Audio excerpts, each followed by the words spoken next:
Welcome back. In this session, let's explore about the different HDFS commands and how we can execute them for uploading the data into the HDFS and for retrieving the data from the HDFS. In this slide, you will find the required HDFS commandlets for getting the version of the HDFS and for listing the HDFS file system and for creating a directory. We can use the mkdir and for placing the files into the HDFS we can use either the put or copy from local, and for retrieving the file information we can use the get or copy to local. We can use for reading the file we can use the cat command, and for moving from one location to another location within HDFS we can use the move command, and for copying from one particular path to another path we can use the -cp command, and for getting the information about the disk uses of HDFS we can use it via the disk uses -du command. For removing the file from the HDFS we can use the -rm command. Let's walk me through the few examples command lines which I can execute and you will get some better idea. Let's search from the HDFS, DFS and LS to list down the HDFS directory. It can list down all the available files which are in the HDFS folder. Here we can see the respective folders which are already been there in the HDFS, and if I want to list down the fewer directories, suppose for example in the /user, then I can able to get the available folders which are under the /user folder.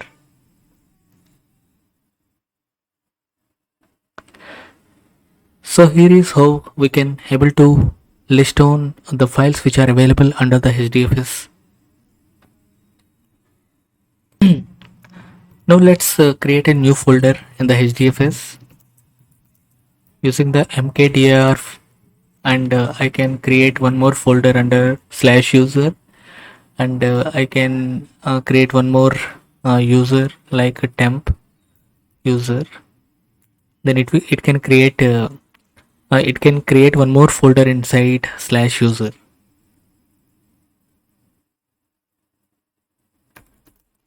I can list down the created directory under the /user.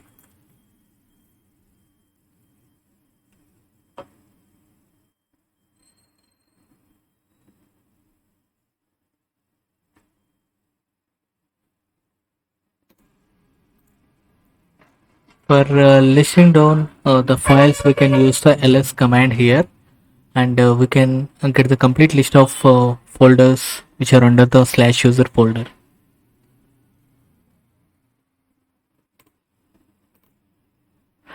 Here we can see the temp user folder which got created recently, and this is how we can create any of the new directories into the HDFS folders.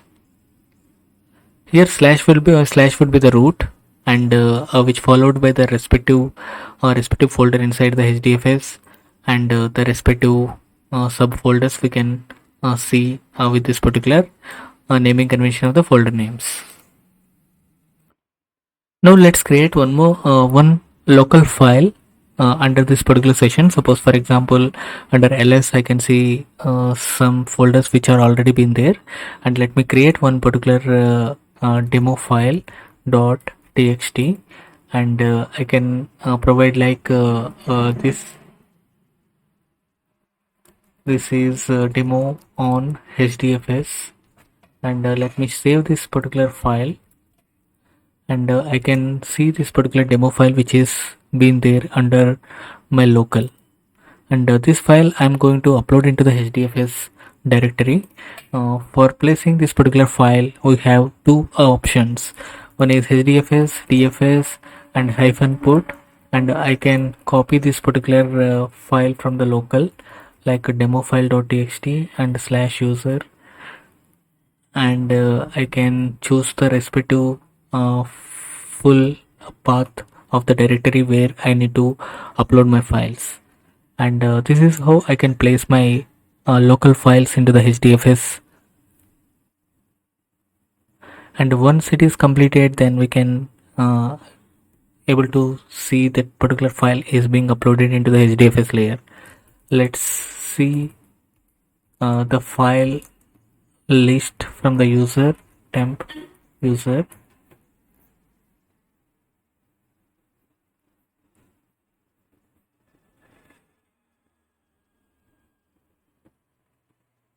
And here we can see the file got uploaded, and here we can see the timestamp which the file got uploaded here. This is how we can place the file into this. And suppose for example if we want to upload the same file into the temp user slash and demo file 1.txt, then we can rename the file as well. Sorry, not this one, HDFS DFS, and we can either use the put or copy from local. So this is how we can upload the file, and then we can rename the particular file content when it is uploading into the HDFS. This is how we can do that. And let's list on the files which are available under this.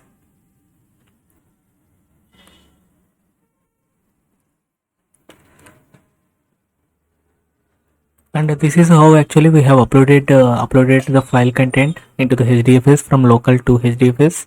And the first upload we have placed via the put command, and second upload we have done it through the get command. Copy from local command. And for getting this particular files from this particular directory, then we do have the get command in HDFS. And let's get the file HDFS DFS get, and let me paste this one, and let's choose the particular folder, or I can use like demo file download.txt. And what it will do is it will get the file available from this particular temp user folder, and it will download and then place it and copy the text directly into this one. And then we when we list down from the local rights, then we can able to see like, okay, this demo file download.txt file got downloaded into my local machine. This is how we can get the file from HDFS. And if I read the file content here, demo file download.txt, then I can able to see the content which I have uploaded earlier. And similarly we do have one more commandlet, that is for getting this one, like as similar to the put or copy from local, we do have the copy to local command as well. And here I can use this one like a demo file download1.txt. What it will do is it will copy the demo file.txt and then download with the respective file name which we have provided here into our local machine. And if I list down, then I can able to see like the demo file download.txt file got created. And if I view the content here, then I can able to see it from the local. So this is how actually we can upload the file into the HDFS and download the file from the HDFS, and we can list down the available files and folders from the HDFS. The next command would be like in our local machine we have listed down the file content and then printed on the screen, right? We do need the similar command in the HDFS that is pretty much similar to the cat command in the local machine, and we can query from the temp user and demo file.txt. Now this time actually it will read the file content from the HDFS folder directly, and then it will paste the query output into the console. This is how we can able to read the file content from the HDFS commandlet. Yeah, now this time actually it was printed by reading through the HDFS commandlet to read the file content. And if suppose for example if we want to see the head, means it will list down the top 10 information from the file, so that we can pass on using the piping methodology to pass on for reading this one, so that it can restrict the number of records to 10. Now let's explore how we can move this particular file from one location to another location. So for moving the file from one particular location to another location, we need to provide the source path, that is this demo file.txt, and I can copy this and then I can paste it.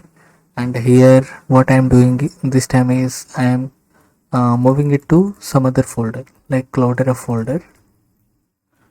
Then what it will do is it will copy this particular, it will move the complete file from this particular location to the Cloudera folder.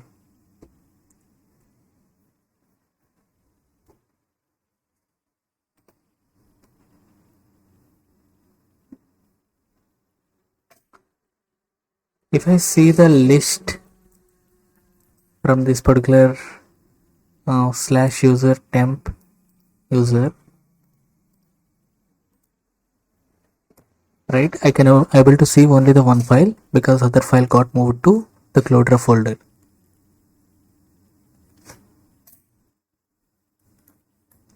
And let's verify the file which landed in the Cloudera folder.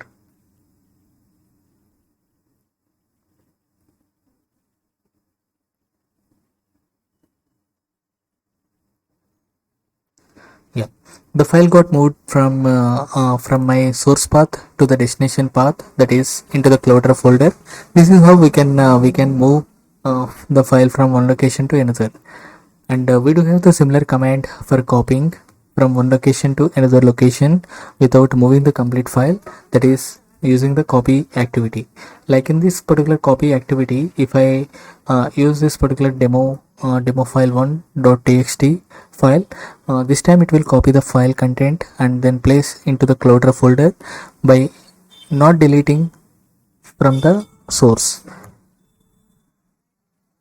And this particular copy command, which can actually copy from one location to another location by keeping the source version as same. Yeah, now let's verify in the Cloudera folder the file content got copied into the Cloudera folder, and at the same time let's verify in the temp user folder the demo file 1.txt file remains as is in the source path as well. It only copies the file content from the source path to the destination path. This is how actually we can leverage the HDFS commandlets. And if suppose for example if I want to see the disk usage space from this one, like suppose for example slash means it will scan through the entire root folder.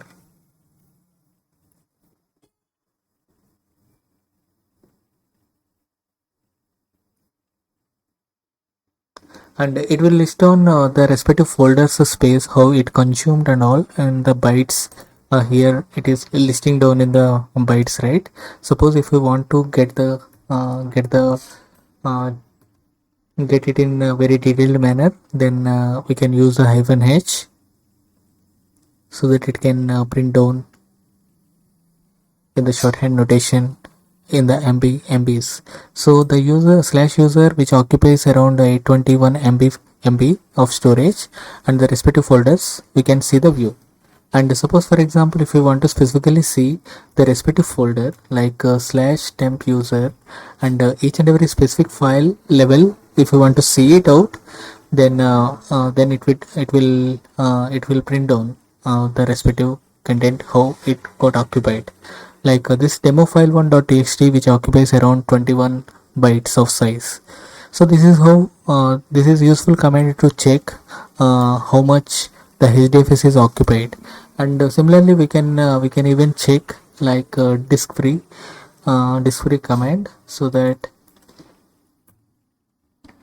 we can actually see like how much volume is still free in the HDFS.